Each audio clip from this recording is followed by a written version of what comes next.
안녕하세요. 고려대학교 세종캠퍼스 미래모빌리티학과의 이웅기입니다. 오늘 수업 내용은 이제 국방과학에서의 최적 설계입니다.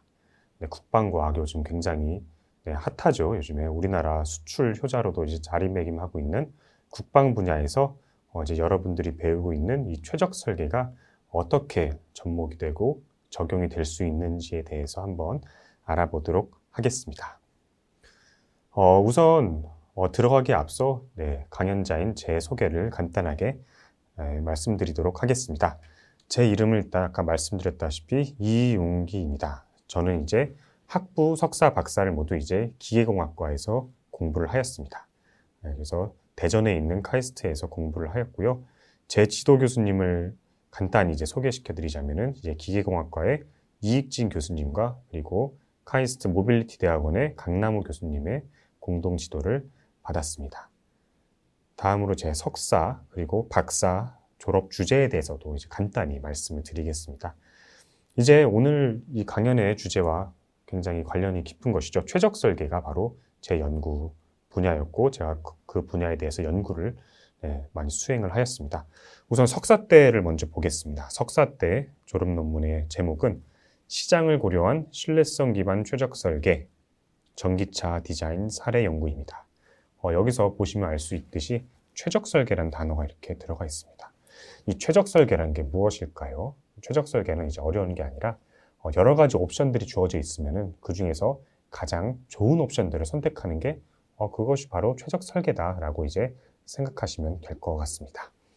그럼 이때 석사 과정에서 이제 시장을 고려한 신뢰성 기반 최적 설계라는 것이 어떤 것이냐면은 이제 신뢰성 기반 최적 설계라는 것에 대해서 우선 여러분들이 이해를 하셔야 되는데요.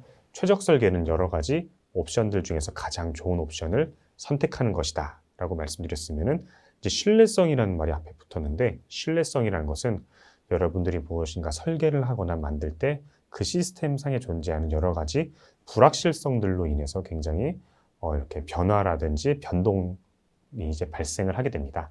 이러한 변동들에 대해서 우리가 신뢰성을 확보할 수 있는 설계를 이제 신뢰성 기반 최적 설계라고 합니다.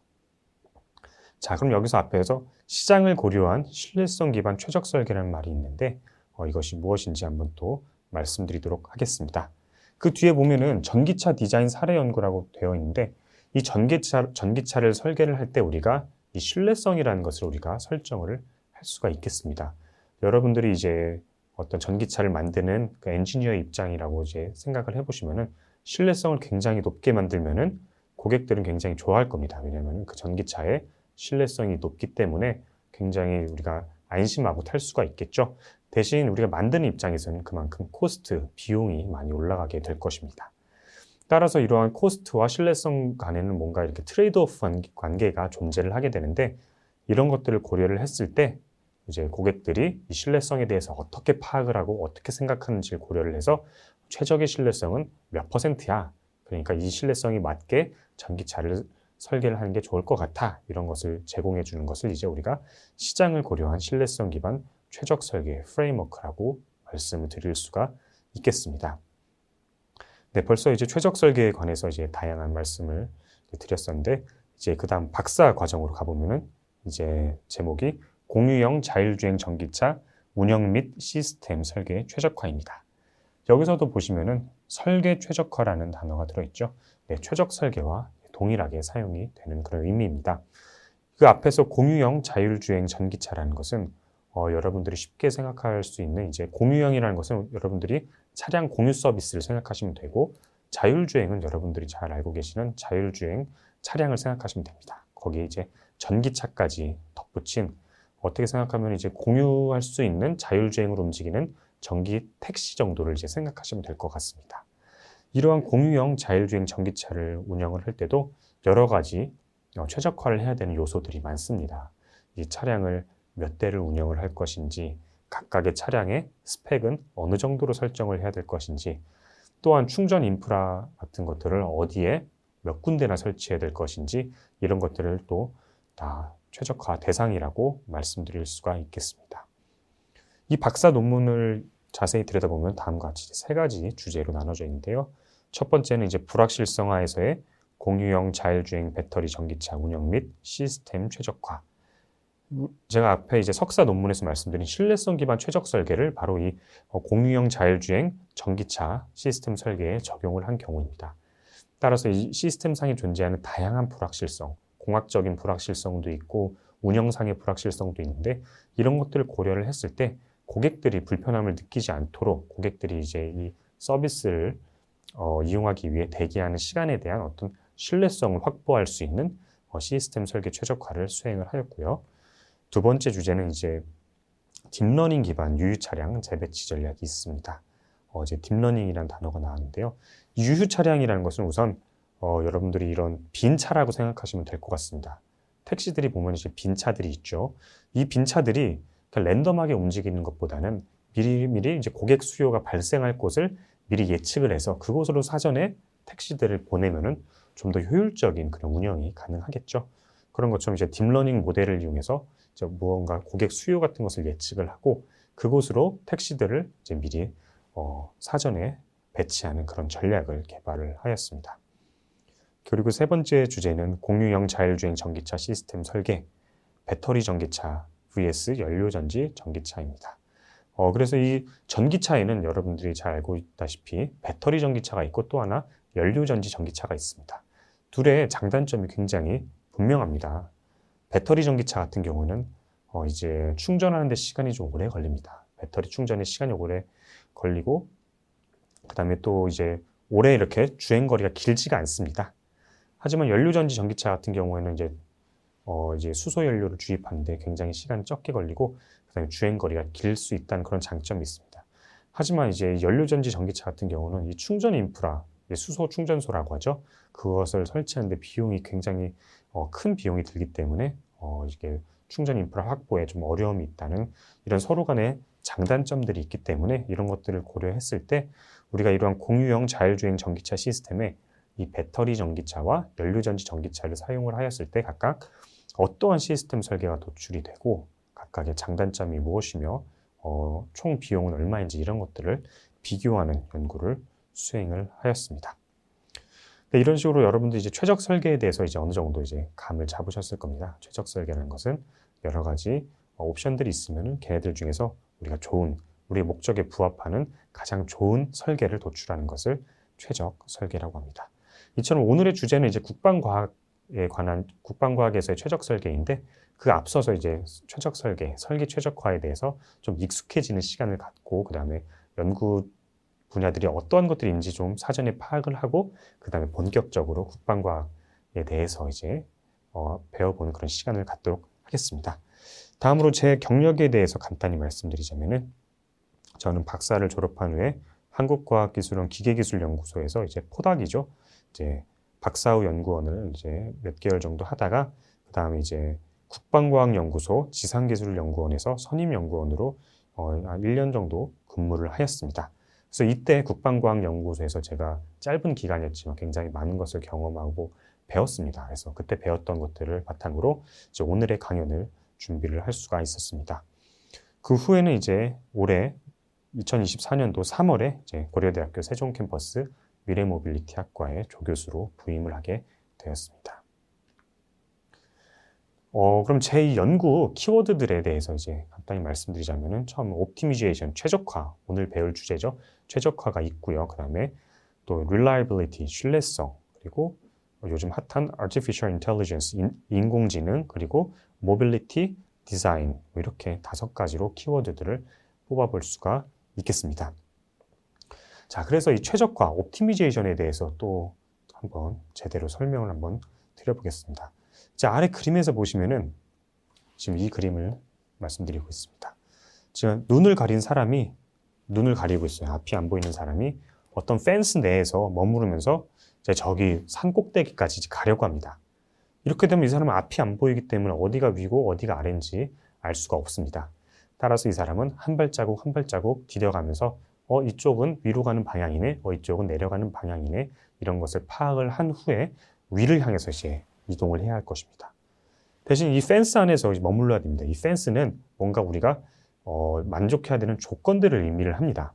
우리가 이 조건 안에서 머무르면서 그 위에 산 꼭대기까지 가라라고 하는 것이 바로 우리가 최적화라고 말씀을 드릴 수가 있겠습니다.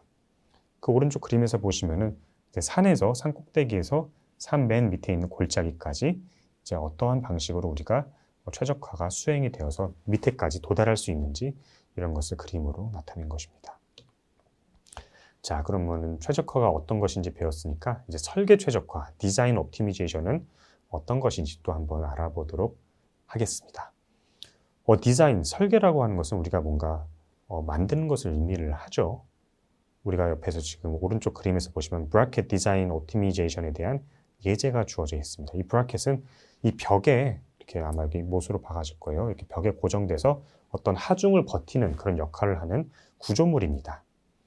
이때 우리가 이 브라켓이라는 것을 설계를 할 때 얘의 형태를 다양하게 할 수가 있죠. 두께를 다양하게 바꿀 수도 있고 뭐 재료를 바꿀 수도 있고 형태를 바꿀 수도 있고 다 이런 것들을 우리가 설계를 할 대상이라고 이제 우리가 볼 수가 있습니다. 이제 오른쪽 그림에서 보시면은 이렇게 브라켓이 주어져 있고 지금 300N이라는 힘이 이 끝단에 가해지고 있습니다. 그럼 이 300N이라는 힘을 버티기 위해서 이 브라켓이 잘 설계가 되어야겠죠. 지금 보면은 X1은 이쪽에 두께, X2는 이쪽 폭, 그리고 X3는 이쪽에 이 길이로 이렇게 주어졌습니다. 이런 것들은 우리가 바꿀 수 있는 변수들입니다. 즉 이것을 설계 변수, 영어로는 디자인 베리어블이라고 합니다. 이런 값들을 바꿔감에 따라서 서로 다른 설계가 도출이 되게 됩니다. 이와 동시에 이 설계 변수 값들을 바꿈에 따라서 이 브라켓 자체의 전체 무게라든지 이런 것들도 당연히 바뀌게 되겠죠. 그럼 그 왼쪽에 있는 포뮬레이션, 수식화에 대해서 한번 보겠습니다. 이 브라켓 디자인 문제에서는 디자인 베리어블, 설계 변수가 이제 말씀드린 대로 X1, X2, X3로 총 3개의 설계 변수가 주어졌습니다. 그 밑에 보시면 미니마이즈라고 주어져 있죠. 미니마이즈가 우리나라 말로 최소화해라 이런 뜻이죠. 본 문제는 미니마이제이션 프로블럼입니다. 즉 최소화 문제입니다. 근데 무엇을 최소화하느냐? weight of the bracket. 이 브라켓의 무게를 최소화하라 것입니다. 그럼 여기서 이 weight of the bracket이 바로 우리가 최소화를 해야 할 대상인 것입니다. 즉 objective function, 우리나라 말로는 목적 함수라고 할 수가 있습니다. 네, 이 목적 함수가 바로 이 브라켓의 무게가 되겠습니다. 우리가 설계 변수인 x1, x2, x3의 값을 변화시킬 때마다 이 목적 함수 값, 즉 이 브라켓의 무게 역시 바뀌게 되겠죠. 우린 당연히 이 x1, x2, x3 값을 작게, 얇게 가져가면은 당연히 브라켓의 무게 역시 감소하게 될 것입니다. 그럼 마냥 줄일 수 있느냐? 그건 또 아닙니다. 그 밑에 보면 subject to라고 하고서 maximum stress가 failure stress 이하가 되도록 무언가 조건이 주어졌습니다. 여기서 왼쪽에 있는 maximum stress는 무엇이냐? 우리가 지금 300N의 힘이 가해지고 있죠. 그러면 지금 이 브라켓이라는 구조물 안에 스트레스, 즉 응력이 발생을 하게 될 것입니다.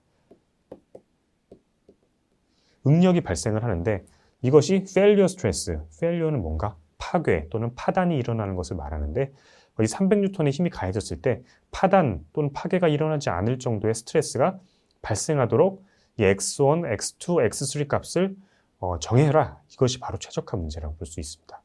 정하긴 하는데 우리는 목적 함수인 이 브라켓의 무게를 최소화하는 건 역시 같이 고려를 해야겠죠.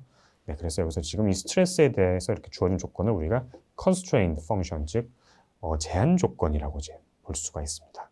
이런 제한 조건을 만족시키면서 이 브라켓의 무게, 즉 목적 함수인 브라켓의 무게를 최소화시킬 수 있는 최적의 x1, x2, x3 값을 찾아라라는 것이 바로 이 설계 최적화 문제라고 말씀드릴 수가 있겠습니다. 어렵지 않죠? 그래서 x1, x2, x3 값을 우리가 다양하게 해가면서 그때마다 확인을 해보는 겁니다. 최대 스트레스가 얼마가 발생을 하네. 그때 무게는 얼마야? 또 바꿔볼 거예요. x1, x2, x3 값을 또 다양하게 바꿔가면서 이번엔 또 이 제한 조건은 만족을 하는데 무게가 굉장히 또 크게 증가하네. 이런 것들을 다 고려를 해서 우리가 최적의 이 x1, x2, x3 값을 찾으면 됩니다. 그럼 이러한 설계 최적화가 어떠한 과정으로 이루어지는지 한번 보도록 하겠습니다. 이니셜 디자인, 초기 설계가 뭐 랜덤하게든 어떻게 하게든 주어집니다. 처음에는 x1, x2, x3 값이 뭐 이러한 수치로 주어졌습니다. 그럼 이러한 설계가 이제 만들어졌겠죠. 그럼 얘에 대해서 이제 분석을 합니다. analysis, 여러 가지 컴퓨터 시뮬레이션 또는 실험 이런 것들을 통해서 이렇게 주어진 설계에 대해서 우리가 분석을 수행을 합니다. 그럼 우리가 여기서 디자인 퍼포먼스를 얻을 수 있습니다. 이 설계의 성능에 대해서 알 수 있죠. 최대 스트레스, 시그마 맥스라고 주어진 것은 우리가 주어진 이 설계에서 발생하는 최대 응력이라고 보시면 되는데 이렇게 설계를 했더니 최대 응력은 이 정도고 이 브라켓의 무게는 뭐 3.4kg이야. 그럼 얘가 이 설계의 퍼포먼스가 되는 겁니다. 그럼 이것이 지금 우리의 제한 조건을 만족시키는지 또 우리가 목적 함수였던 이 브라켓의 무게가 최소화가 됐는지 이런 것들을 고려를 해서 디자인 모디피케이션이 이루어집니다. 즉 설계를 수정을 할 수가 있겠죠. 초기에 주어진 이 값을 이제 바꾸는 겁니다. x1, x2, x3 값을 새로 바꿔서 새로운 x1, x2, x3 값을 대입을 해서 새로운 설계를 만들고 걔에 대해서도 다시 이 분석을 다시 수행해서 디자인 퍼포먼스를 측정을 하고 또 설계를 바꾸고 이러한 되게 이터레이티브한 과정들을 계속 반복해 가면서 이 설계를 점차 좋은 설계로, 즉 좋은 설계는 무엇입니까? 여기서 무게는 가볍고 우리가 이 발생한 최대 스트레스는 우리가 제한 조건을 만족시킬 수 있는 그런 설계를 향해서 우리가 설계를 업데이트해 나갈 수 있습니다. 이런 것을 우리가 디자인 옵티미제이션 프로세스, 즉 설계 최적화의 과정이라고 이제 말씀드릴 수가 있겠습니다. 자, 내용들이 많은데요. 이제 이러한 설계 최적화에 관해서 이제 제가 수행했던 연구들을 뭐 간단히 좀 한번 여러 가지 주제로 나눠서 한번 말씀을 드리려고 합니다. 크게 세 가지 주제로 나눌 수 있는데 이제 처음에 서로게이트 모델이라고 주어진 대리 모델, 그리고 두 번째로는 디자인 언더 언서턴티, 불확실성 하에서의 최적 설계. 아까 앞에서 말씀드린 신뢰성 기반 최적 설계와 유사한 그런 분야라고 보시면 되고요. 그 세 번째로는 이제 우리가 이러한 설계 최적화를 어떻게 실제로 응용을 할 수 있는지 그런 것들에 대해서 한번 얘기를 말씀드리려고 합니다. 우선 첫 번째로 서로게이트 모델, 대리 모델이라고 합니다. 우리나라 말로는. 이 대리 모델에 대해서 알아보도록 하겠습니다. 우리가 아까 설계 최적화 과정에서 우리가 설계를 했으면 걔에 대해서 분석을 수행하고 그 분석 결과를 바탕으로 새롭게 설계들을 계속 반복적으로 이제 업데이트를 해갔죠. 근데 실제로 그런 시뮬레이션, 지금 여기서 그림에서 보면 이건 차량 충돌 해석 시뮬레이션인데 이런 시뮬레이션이나 실험들은 굉장히 시간이 오래 걸리고 값이 비쌉니다. 예를 들어 차를 실제로 가서 부딪히는 실제 충돌 실험에서는 한 번 할 때마다 차 한 대 값이 날아가는 겁니다. 굉장히 값이 비싸죠. 그리고 시뮬레이션 같은 경우도 굉장히 헤비한 시뮬레이션이기 때문에 뭐 며칠, 몇 주, 몇 달이 걸릴 수도 있습니다.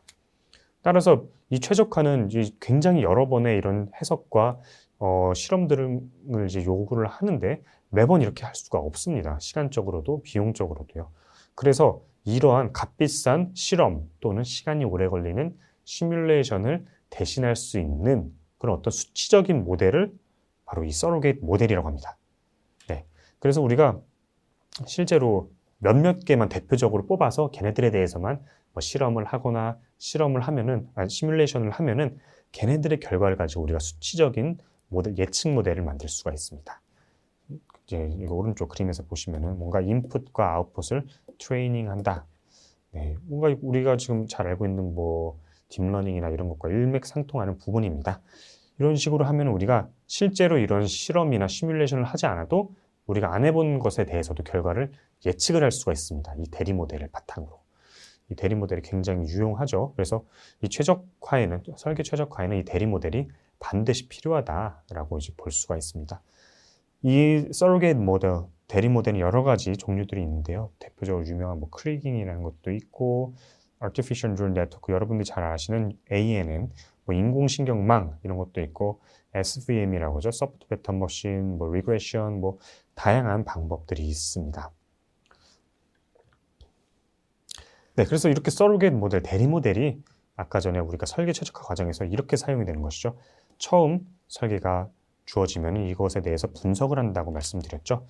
이 분석을 이 서로게이트 모델, 대리 모델이 대신해 주는 겁니다. 대신해서 값비싼 실험이나 시간이 오래 걸린 시뮬레이션 없이도 우리 이 서로게이트 모델은 바로바로 분석 결과를 예측해 줄 수가 있습니다.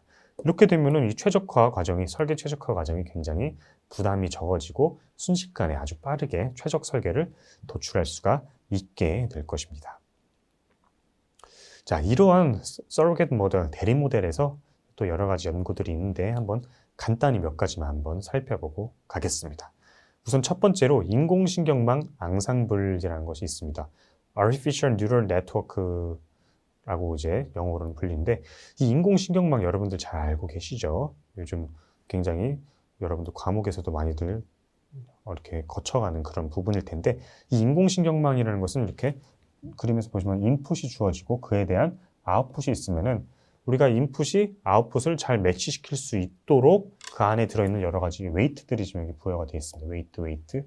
이 웨이트들을 잘 학습을 해서 우리가 어떤 인풋이 들어왔을 때 걔의 아웃풋은 뭐다, 이것을 정확하게 잘 맞출 수 있도록 만드는 과정이라고 보면 됩니다.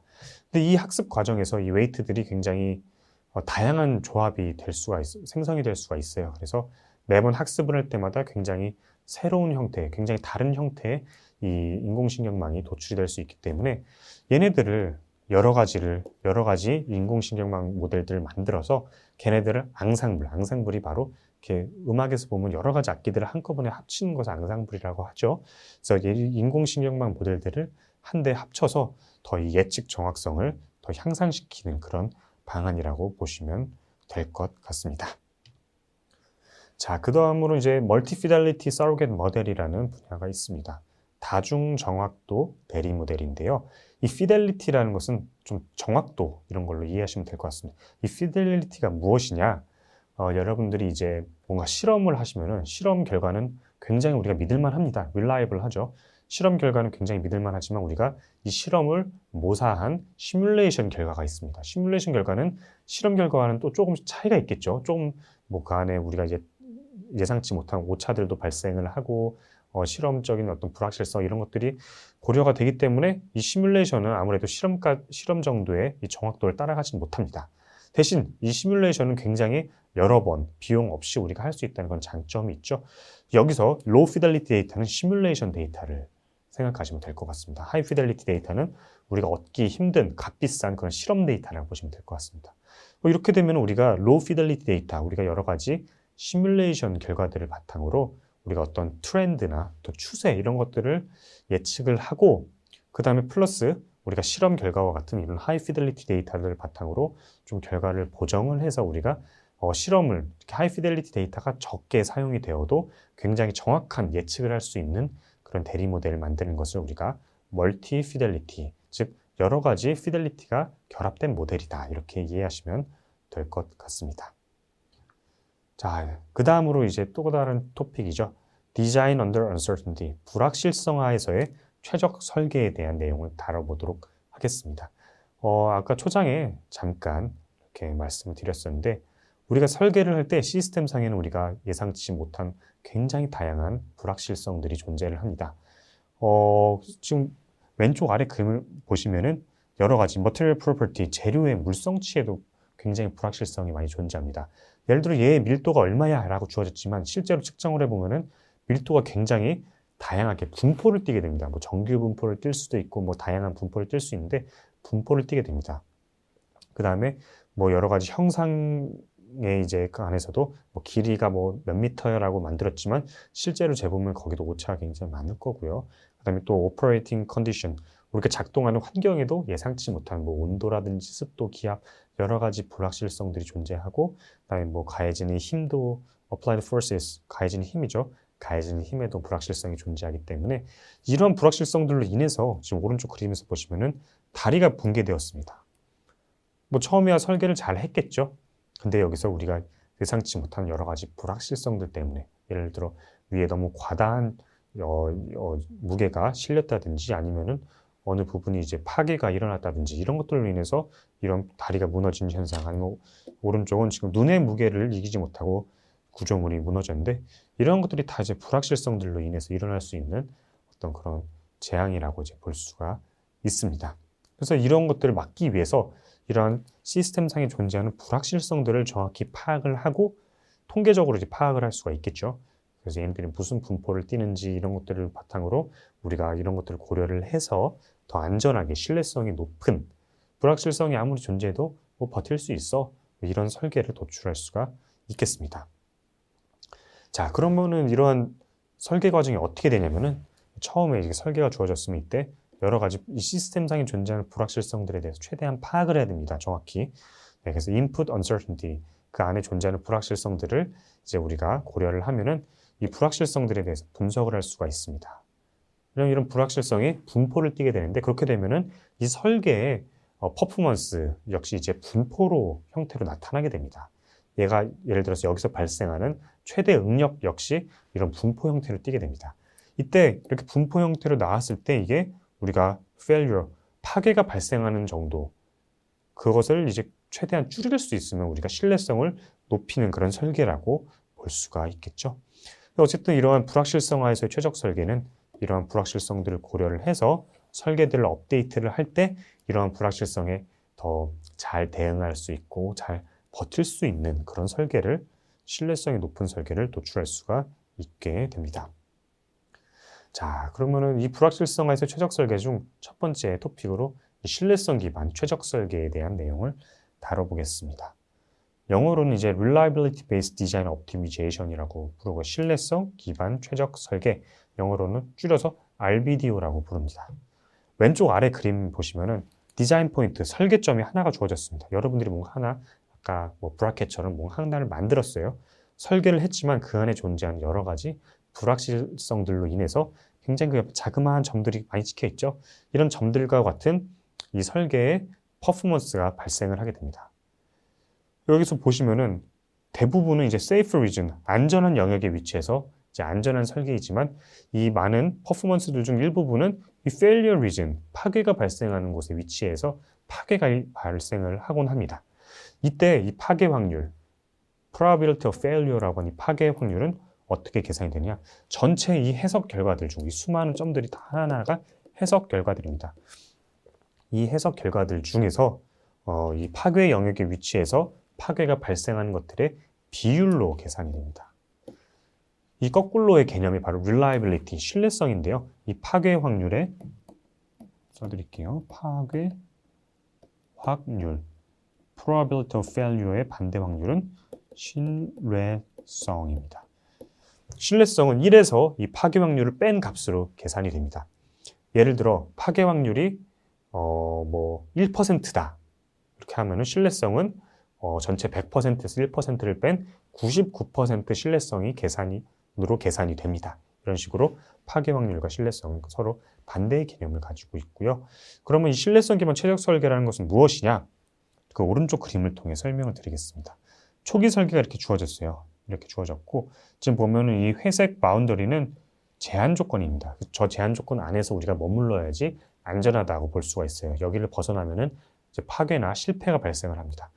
그리고 지금 목적 함수의 측면에서 보면은 코스트 디크리징, 위쪽으로 가면 갈수록 더 좋은 설계인 겁니다. 코스트가 비용이 감소하기 때문에 위로 갈수록 좋은 설계입니다.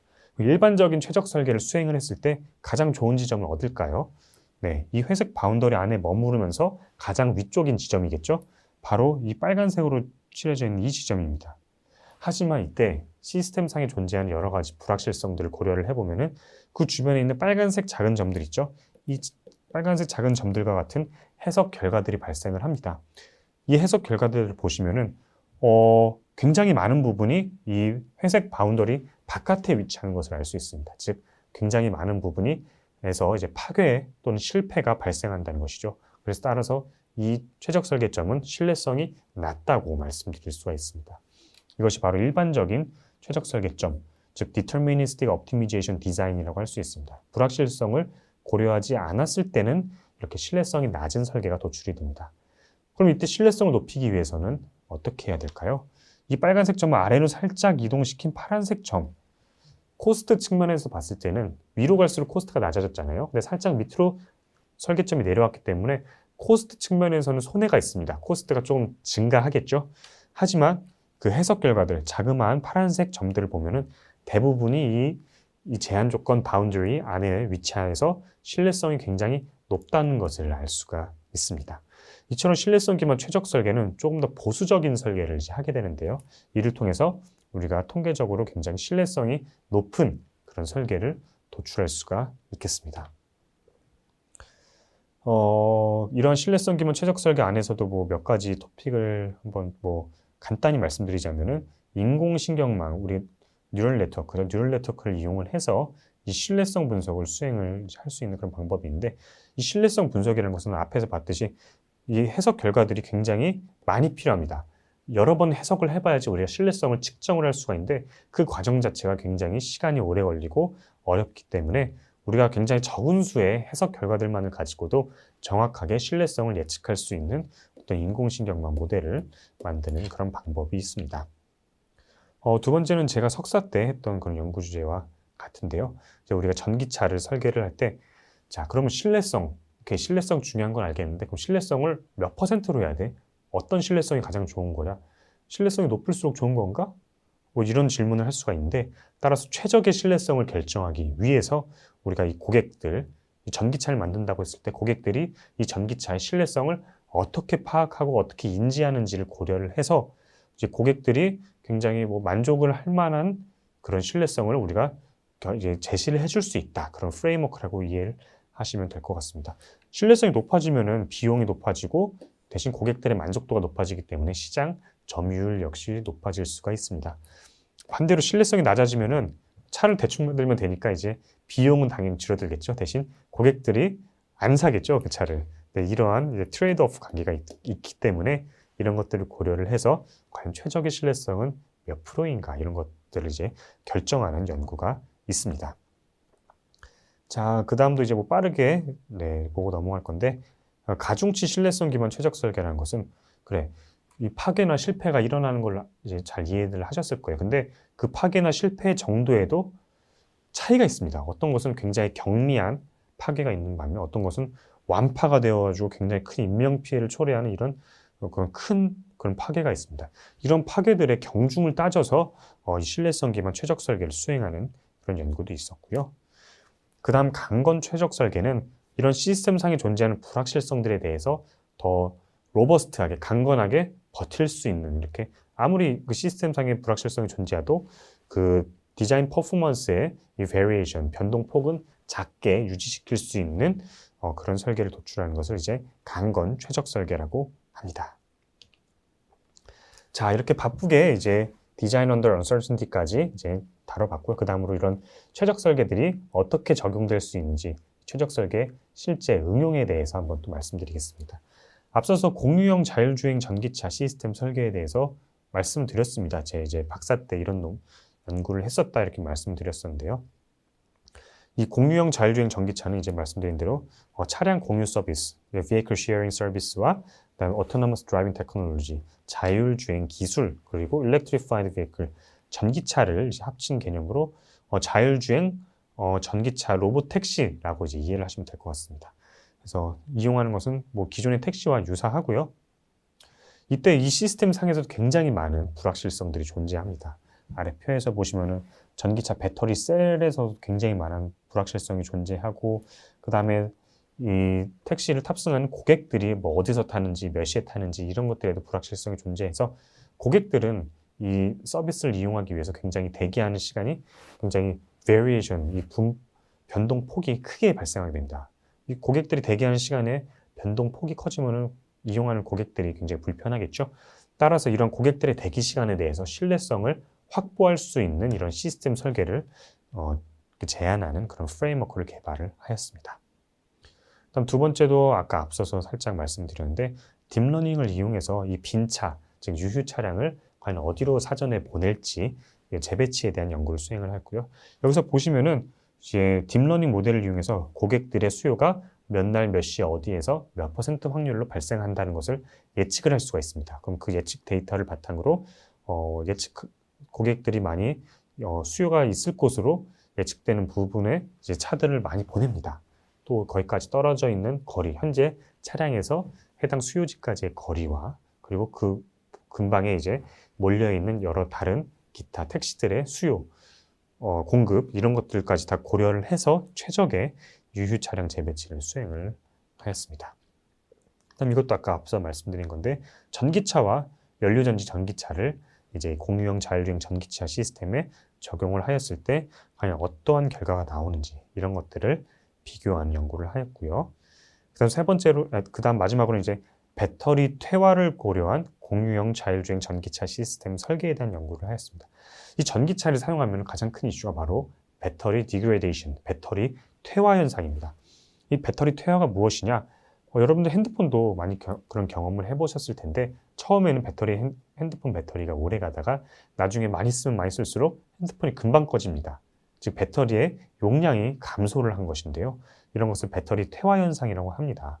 이러한 배터리 퇴화 현상에 영향을 미치는 것은 충전 전력입니다. 얼마나 큰 전력으로 핸드폰을, 이 배터리를 이렇게 한 번에 충전하는지, 그것도 영향을 끼치고, 그 다음에 DOD라고 해서 여러분들이 핸드폰을 쓸 때 배터리가 완전히 다 닳을 때까지 이렇게 그것을 아주 굉장히 큰 DOD라고 하는데, 이런 식으로 핸드폰을 배터리가 완전히 방전됐다가 충전하고 완전히 방전됐다 하면은 배터리의 수명이 굉장히 짧아집니다.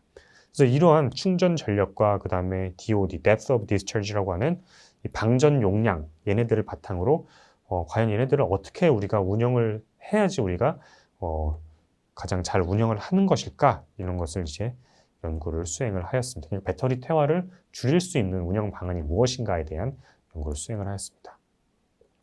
그 다음에 전기차 설계에 대해서도 이제 최적화를 많이 적용을 했었는데요. 전기차의 가장 중요한 부분, 모터, 배터리 설계, 샤시 설계, 이런 것들이 있는데, 이제 가장 중요한 게 배터리겠죠, 전기차에서. 네, 에너지를 다 저장을 해놓잖아요.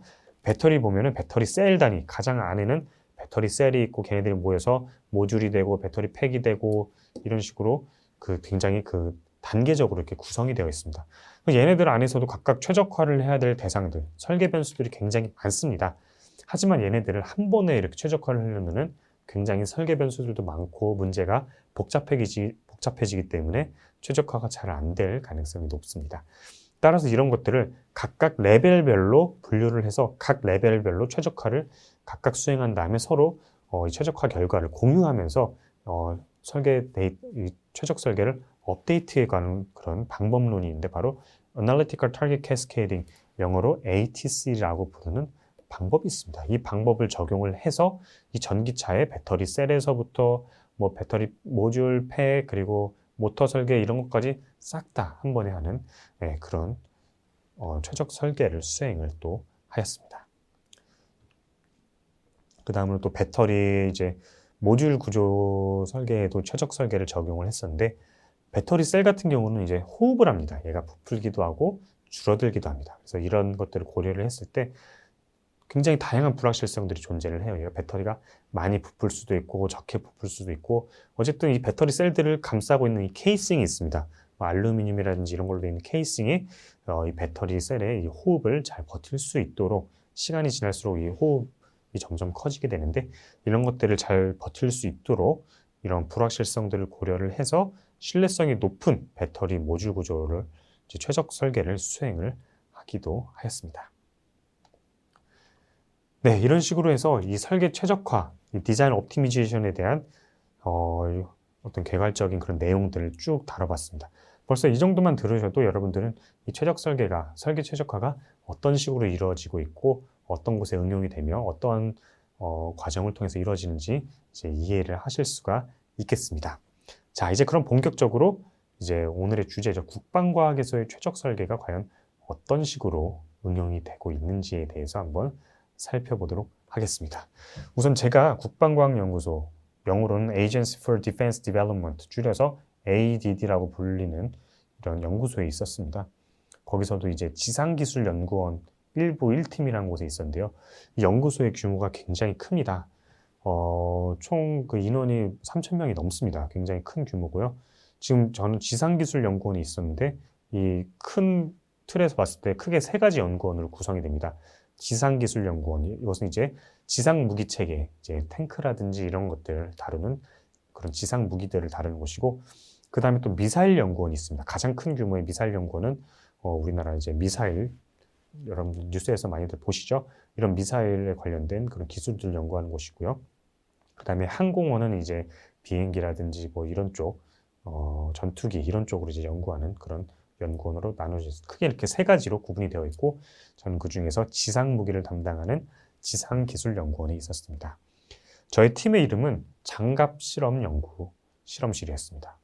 네, 장갑이라고 하면 뭐 손에 끼는 장갑을 생각하실 수도 있지만 밑에 그림에서 보시듯이 이제 여러분들 군대 갔다 오신 분은 잘 아실 텐데 K2, K9 뭐 이런 전차들의 이제 껍데기입니다. 이 껍데기를 이제 장갑이라고 합니다. 근데 이 장갑이 얼마나 중요하냐면은 그동안 전쟁을 이제 치러 오면서 이제 2차 세계대전 때부터 이제 막 탱크들이 이제 막 활발히 사용이 되었었죠. 서로 탱크들끼리 이제 포를 쏩니다. 창과 방패의 싸움이에요. 그 상대방의 이 포가 과연 우리의 장갑을 뚫느냐 마느냐 그것이 굉장히, 왜냐하면 이 승무원들의 생존과 직결된 문제이기 때문에 굉장히 중요한 기술로 이렇게 여겨져 왔습니다.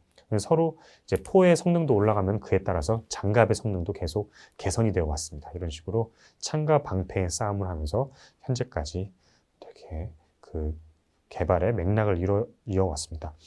한동안은 이제 이 탱크 무용론이라는 것이 이제 또 말이 나왔었는데, 왜냐면은 미사일이나 현대전에서는 미사일이나 전투기 같은 게 이렇게 폭격을 하면은 탱크가 뭐에 필요하냐 이렇게 뭐 얘기를 하는데, 최근 러시아 우크라이나 전쟁을 통해서도 이제 사람들이 다시 느낀 게 탱크가 없으면 전쟁이 안 된다. 왜냐면은 탱크가 없으면 점령을 할 수가 없어요. 왜냐면 사람 보병이 이렇게 총알이 빗발치는 곳에 이렇게 들어갈 수가 없습니다. 그래서 탱크가 이렇게 밀고 들어가면서 이제 뭔가 이렇게 막아주는 그런 역할을 해야지 뭔가 점령도 할 수 있고 이러기 때문에 다시 이 탱크가 급부상하게 되었습니다. 네, 그래서 한 가지 이제 영상을 한번 보도록 하겠습니다. 탄이 가지고 있는 운동 에너지를 0으로 만드는 것입니다.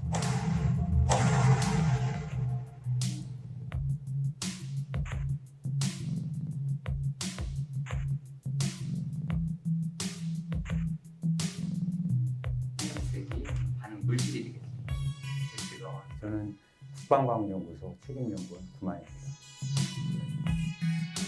저는 장갑 개발을 담당하고 있습니다.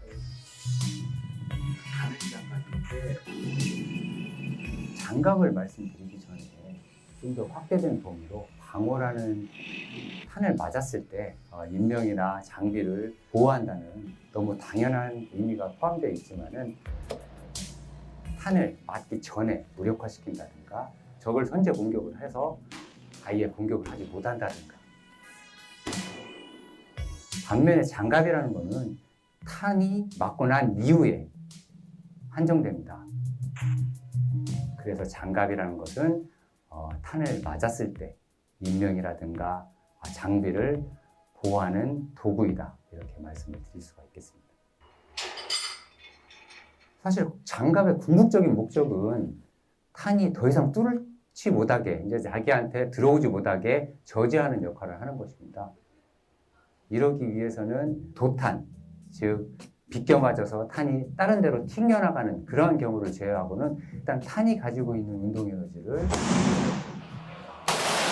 모두 장갑의 변형 에너지로 변환을 시켜서 탄이 가지고 있는 운동 에너지를 0으로 만드는 것입니다. 에너지 보존의 법칙이 적용이 되는 거죠. 네, 방금 설명해 주신 분이 저랑 함께 연구를 하시던 박사님, 옛날에 이제 팀장님이셨는데, 네, 이렇게 지금 보셨다시피 이렇게 방호, 장갑이라는 것이 얼마나 중요한 역할을 가지고 있고, 우리가 그 장갑의 방호 능력을 높이기 위해서는 어떻게 설계를 해야 되는가, 이런 것들을 이제 고민해 볼 수가 있겠습니다. 자, 그래서 국방과학에서의 이 최적 설계가 과연 어떻게 적용될 수 있는지 오늘 크게 3가지 주제로 말씀을 드리려고 합니다. 첫 번째는 이제 장갑의 신뢰성 기반 최적 설계 프레임워크 개발이 있습니다. 이제 장갑을 설계를 하는데, 어쨌든 이 장갑, 여러분들이 이제 전쟁터에서 이제 탄을 만다고 생각하면 거기도 굉장히 많은 불확실성들이 있습니다. 탄의 종류도 다양할 것이고 속도도 굉장히 다양할 것이죠.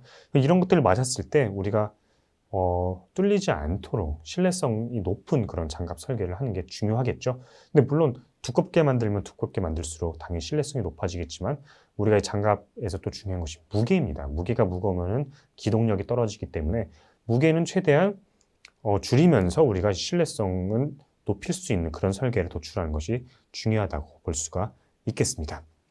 그다음 두 번째로는 이제 신뢰성 기반 레이저 요격 프레임워크 개발입니다. 자, 여기서 보시면은 요즘 레이저 무기가 굉장히 또 뉴스에 많이 나옵니다. 이 레이저 무기를 이제 어떤 대상에서 쐈을 때 뭐 드론이나 이런 것들을 이제 잡을 때 우리가 잘 사용할 수 있다고 이제 홍보를 하는데 이때 그럼 과연 레이저를 과연 어떤 출력으로 얼마나 쏴야 되는가 이런 것들을 이제 우리가 또 최적화를 통해서 우리가 결정을 할 수가 있겠습니다. 세 번째로는 이제 성형 작약탄 제트 형성 억제 장갑 설계라는 것인데요. 이 성형 작약탄이라는 것이 굉장히 무섭습니다. 이것이 터지면서 이 탱크를 잡기 위해서 개발된 것인데 이것이 터지면서 탱크의 장갑을 무지막지하게 뚫어버립니다. 그래서 이런 성형 작약탄을 이제 막기 위해서 과연 어떠한 설계를 해야 되는지 그런 것들에 대해서도 이제 우리가 최적화를 적용해 볼 수가 있겠습니다. 우선 첫 번째로 장갑 신뢰성 기반 최적 설계 프레임워크 개발에 대해 말씀드리겠습니다.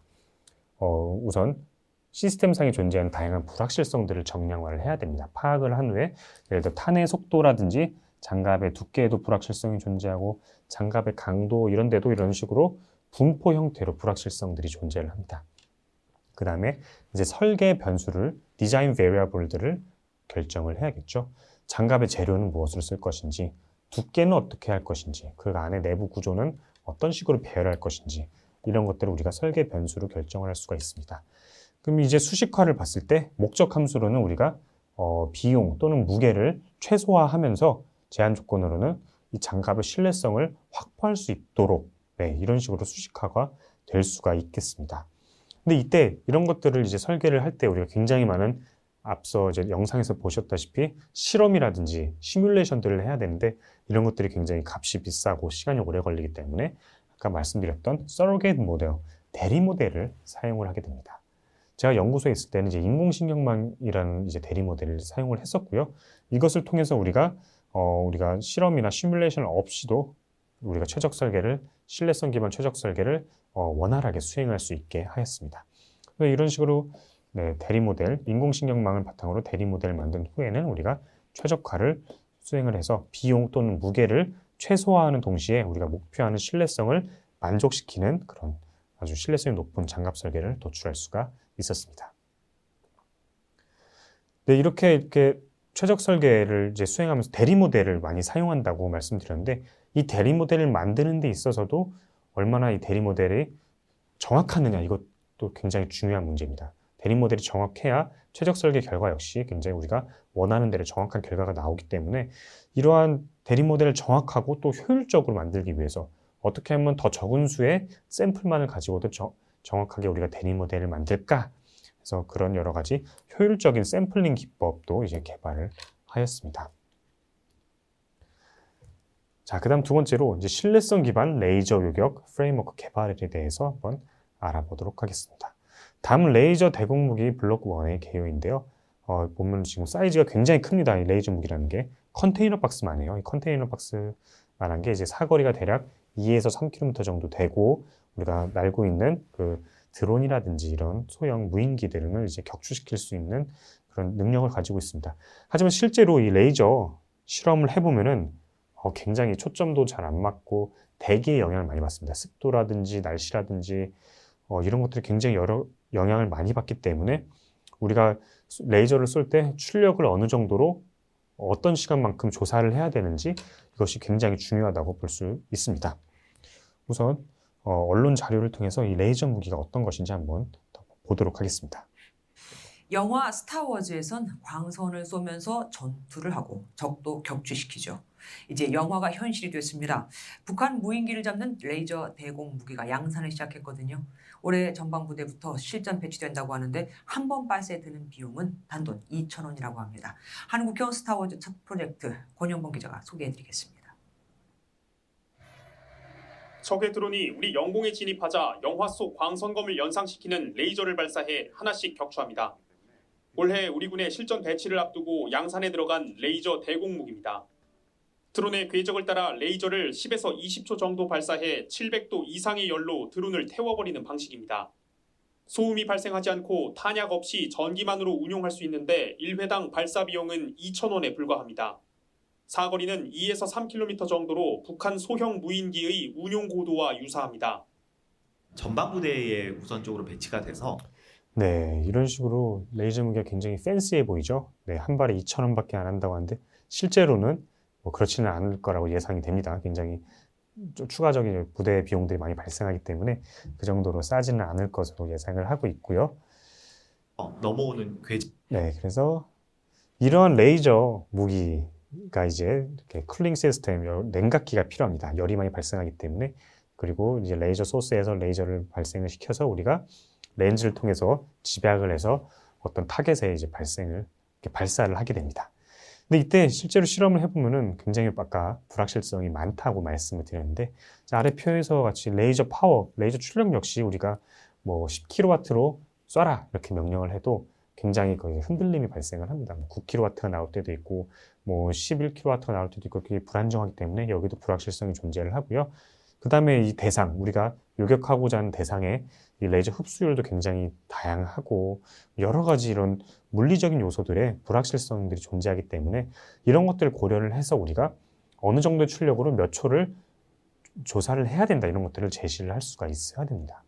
그래서 이러한 신뢰성 기반 레이저 요격 프레임워크에서는 마찬가지로 대리 모델을 사용을 합니다. 이런 실험이나 이런 것을 하는데 또 시간이 많이 걸릴 수가 있기 때문이죠. 그래서 여기서도 인공신경망을 이용한 인공신경망 앙상블을 이용했습니다. 그래서 인공신경망 앙상블을 이용을 해서 우리가 어떤 원하고자 하는 도달하고자 하는 신뢰성이 딱 주어지면 그에 맞는 조사 시간과 출력을 딱 즉각 바로 결정을 해줄 수가 있게 됩니다. 바로 이 신뢰성 기반 최적 설계 RBDO를 통해서 말이죠. 지금 왼쪽 그림 같은 경우는 인공신경망 앙상블을 대리 모델로 사용했는데 각각 개개인별 인공신경망 모델을 사용을 했을 때는 이렇게 지금 각각 개개인별입니다. 이때는 뭔가 되게 부정확한 결과들이 많이 도출이 됩니다. 지금 Y축에 보시면 Actual Penetration Time입니다. 실제로 관통되는 데 걸리는 시간인데 자세히 보시면은 지금 이 박스 플롯이 마이너스에도 이제 가 있는 것을 알 수가 있습니다. 음의 관통 시간이 마이너스라는 말이 안 되잖아요. 즉, 이 각각 개개인별 모델의 예측 정확도가 좀 떨어진단 말입니다. 예측 정확도가 떨어지는데 얘네들을 다 합쳐서 이렇게 앙상블을 만들면은 이렇게 마이너스 페네트레이션 타임이 없이 정확하게 예측을 할 수가 있게 됩니다. 그래서 이런 것들 바탕으로 우리가 타겟 릴라이빌리티, 우리가 이루고자 하는 신뢰성, 그리고 우리가 이루고자 하는 이 페네트레이션 타임, 파괴 관통 시간을 우리가 지정을 해주면은 그때마다 우리가 이 정도 정확성으로 이 정도 관통 시간을 얻게 하기 위해서는 어느 정도의 레이저 출력이 필요하니 이런 것을 우리가 지정을 해줄 수가 있겠습니다. 네, 이런 식으로 다음은 이제 이런 불확실성들을 이제 고려를 하지 않고서 우리가 뭔가 이 최적의 이 레이저 출력을 계산을 했을 때 실제로 우리가 도달하고자 하는 이 관통 시간, 페네트레이션 타임에 잘 도달하지 못하고 신뢰성은 이렇게 50% 언저리로 굉장히 낮다는 것을 보여주고 있습니다. 장갑 설계에 대한 내용을 이제 한번 다뤄보도록 하겠습니다. 우선 이 성형 자격탄에 대해서 알아보도록 할 건데요. 지금 다음 그림에서 보시면 이게 성형 자격탄입니다. 보시면은 이 가운데 이 안쪽에는 굉장히 많은 화약들이 들어가 있고요. 지금 이게 커퍼 라이너라고 되는 것이 구리로 되어 있는 어떤 꽃갈 모양의 깔때기입니다. 깔때기가 이렇게 들어가 있고 여기는 이제 기폭제가 들어가 있습니다. 이렇게 되면은 기폭제가 터지면은 이 안에 있는 화약들이 터지게 되겠죠. 그러면 이 커퍼 라이너, 그 구리 라이너라고 하는 것이 순간적으로 확 뒤집힙니다. 뒤집히면서 엄청나게 빠른 속도로 실처럼, 간사른 실처럼 쫙 뽑혀서 앞으로 나가게 됩니다.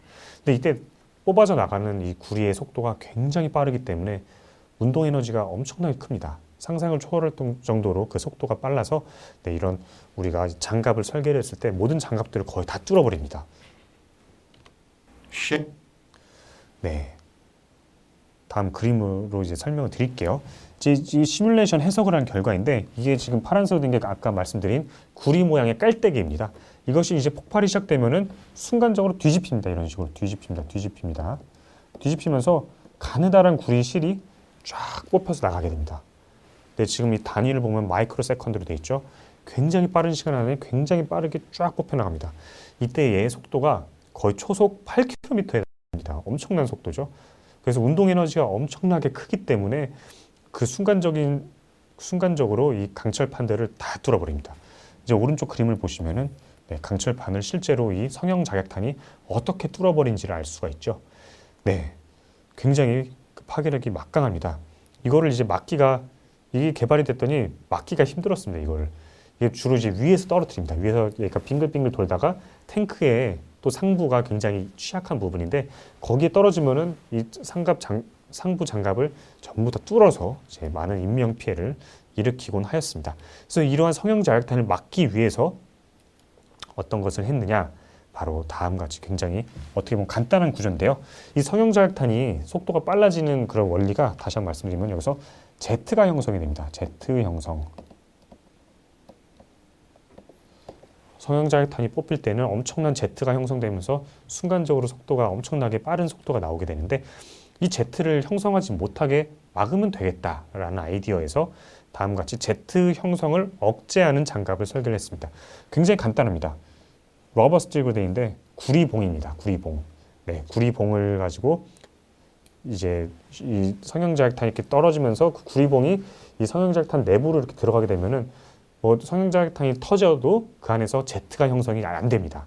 Z 형성이 되지 않으면은 이제 이 구리 라이너의 속도가 굉장히 낮아지기 때문에 이 파괴력이 낮아지게 됩니다.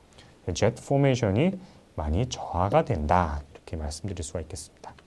그럼 그 다음으로 이런 Z 형성을 억제하는 장갑을 그러면은 어떻게 설계를 하면 좋을까? 그래서 이 구리봉을 설계를 하는데 여러 가지 설계 변수들이 있습니다. 구리봉에 뭐 지름은 어떻게 할 거고 배열은 어떻게 할 것이며 뭐 길이는 어떻게 할 것이냐 뭐 이런 간격들 뭐 그리고 재료는 또 무엇으로 할 것이냐 이런 것들에 대해서 우리가 최적화를 통해서 결정을 해야 됩니다. 그럼 실제로 이걸 실험을 하려면은 이 성형자격탄이 위에서 빙글빙글 내려오기 때문에 비행 시험을 하고 그 다음에 실제로 터지는 걸 정치 시험이라고 하는데 정치 시험 이 두 가지를 모두 수행을 해야 됩니다. 근데 이거를 동시에 수행하는 것은 굉장히 위험합니다. 실제로 위에서 떨어뜨려서 터뜨린 것은 상상을 초월할 정도로 위험하기 때문에 이 두 가지 시험을 나눠서 시행을 합니다. 우선 첫 번째로는 비행 시험을 해서 이제 폭약에 들어가 있지 않은 이 성형 자격탄을 우리가 이렇게 설계를 한 이 Z 형성 억제 장갑 위에서 장갑에 이렇게 떨어뜨리고 이렇게 박아서 과연 몇 개의 고무봉이 들어가는지를 이제 측정을 하고 그 다음에 정치 시험은 실제 그때 측정된 들어간 고무봉의 수를 그대로 재현을 해서 이 폭약이 살아있는 실제 성형 자격탄에 넣고서 실제로 터뜨려서 과연 어느 정도의 관통력을 보이는지 관통력이 많이 줄어들었는지 이런 것들을 측정하는 그런 시험을 수행을 하였습니다. 그래서 두 가지, 투 트랙으로 이렇게 나눠서 이제 수행한다고 말씀드릴 수가 있겠습니다.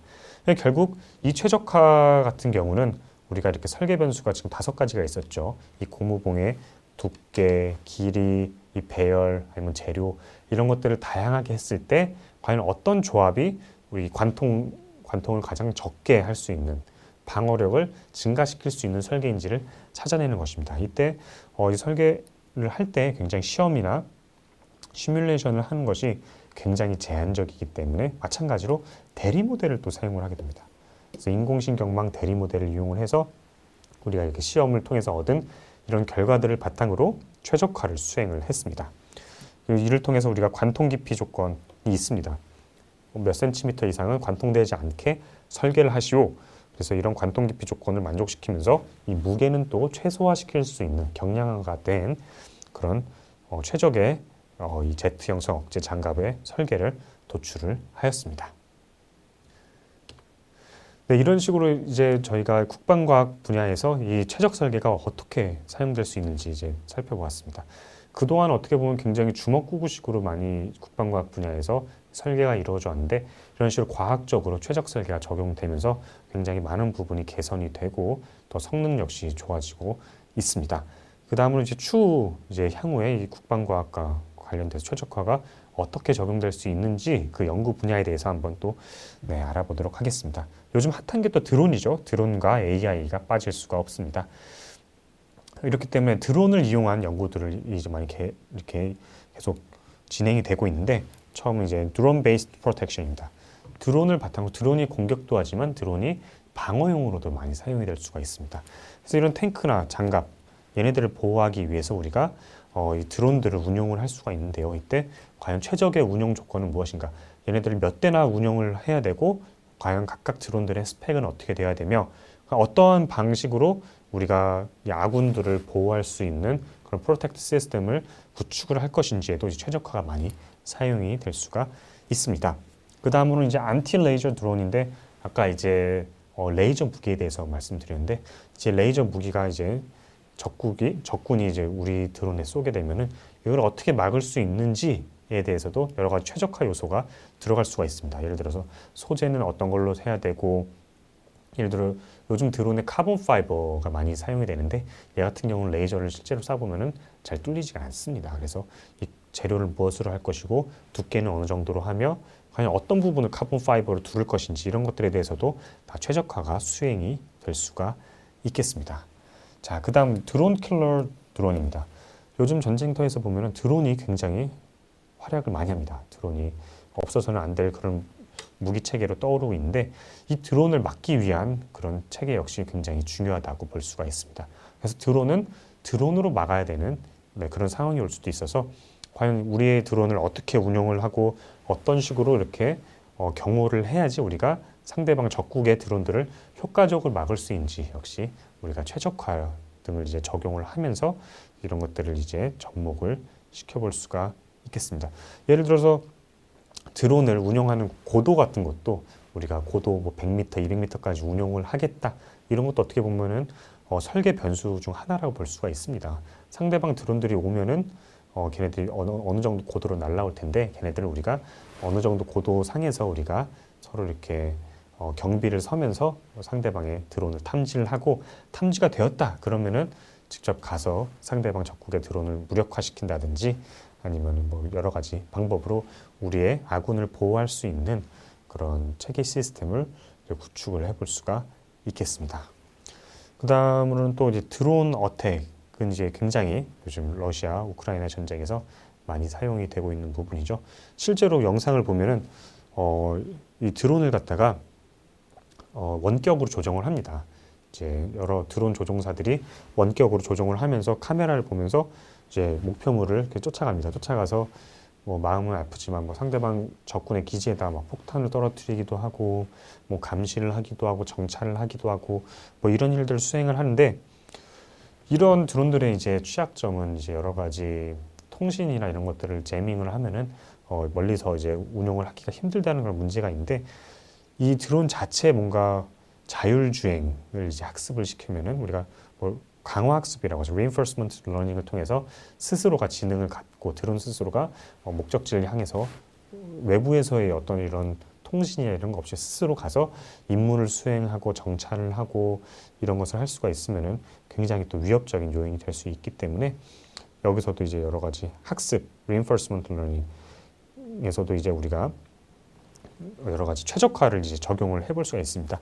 강화학습도 역시 최적화에서 이제 비롯되는 한 분야이기 때문에 이 부분에도 이제 최적화가 접목이 되어서 여러 가지 더 좋은 성능을 개선시키고 효율성을 향상시키는 그런 요인으로 작용할 수 있을 것이라고 예상이 됩니다. 이런 식으로 국방과학 분야에서 이 최적화가 이제는 더 이상 빠져서는 안 될 부분으로 자리매김을 하고 있습니다. 그동안에 이제 주먹구구식 뭐 개발은 당연히 뭐 여러 가지 시행착오를 통해서 굉장히 그것이 또 중요합니다. 경험과 시행착오가 중요해서 거기서 얻은 정보들을 바탕으로 뭔가 개선을 하고 개발을 하는 것이 또 중요하지만 좀 더 과학적으로 이렇게 접근을 해서 우리가 최적화를 잘 접목을 시킬 수 있으면은 실험을 우리가 뭐 10번을 해야 될 것을 5번만 해가지고도 더 좋은 결과를 얻을 수 있으면은 더 좋은 것이기 때문에 이런 측면에서 최적화가 이제 국방과학 분야에도 굉장히 큰 활약을 이제 할 수 있다는 것을 이제 암시를 하고 있습니다. 그래서 앞으로도 이 최적 설계가 이 국방과학 분야에서도 더 잘 이제 접목이 되고 저도 이제 그런 쪽 분야로 연구를 계속 할 예정이기 때문에 이 드론과 AI 쪽으로 연구를 지속해서 진행할 것이기 때문에 계속 앞으로 관심을 갖고 지켜봐 주시면 감사하겠습니다. 네, 그러면은 이상으로 이번 강연을 이제 마치도록 하겠습니다. 오랜 시간 동안 고생들 많으셨고요. 예, 감사합니다.